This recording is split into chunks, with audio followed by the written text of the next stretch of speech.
బయట బాగా వర్షం పడుతూ క్లైమేట్ కూల్గా ఉంటే మీకేం చేయాలనిపిస్తుంటుంది? ఆగండి ఆగండి, ఆవేశపడకండి. నేను కరెక్ట్గానే అడిగాను, మీరు కరెక్ట్గానే విన్నారు.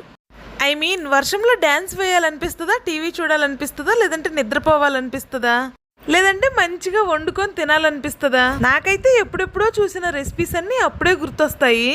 నీకెప్పుడు గుర్తు రాకుండా ఉన్నాయి, నువ్వెప్పుడు తినకుండానే ఉన్నావు, ఎప్పుడు వండుతానే ఉంటావు, తింటానే ఉంటావు అని అనుకుంటారేమో. పుట్టేటప్పుడు ఏమీ తీసుకురాలేదు, పోయేటప్పుడు ఏమీ తీసుకుపోము. ఉన్న 4 రోజులైనా కనీస అవసరాలను కూడా తీర్చుకోలేకపోతే ఎందుకు చెప్పండి? ఆ కనీస అవసరాల్లో మొట్టమొదటిది ఫుడ్. ఉన్న 4 రోజులైనా మనస్ఫూర్తిగా తినలేనప్పుడు మనం ఎంత కష్టపడితే ఏం ప్రయోజనం చెప్పండి? మిద్దెలు మేడలు బంగారాలు సంపాదించకపోయినా పర్లేదు, కట్టుకోవడానికి గుడ్డలు, తినడానికి తిండి, నిద్రపోవడానికి ఇల్లు ఉంటే చాలు. మాయమాటలు మా ఇంటికాడ, మాటి భోజనం మీ ఇంటికాడని మాయమాటలైనా మాకేమైనా పెట్టేది ఉందా అంటారేమో. ఇంటికొచ్చిన శత్రువునైనా పలకరించి అన్నం పెట్టే గుణం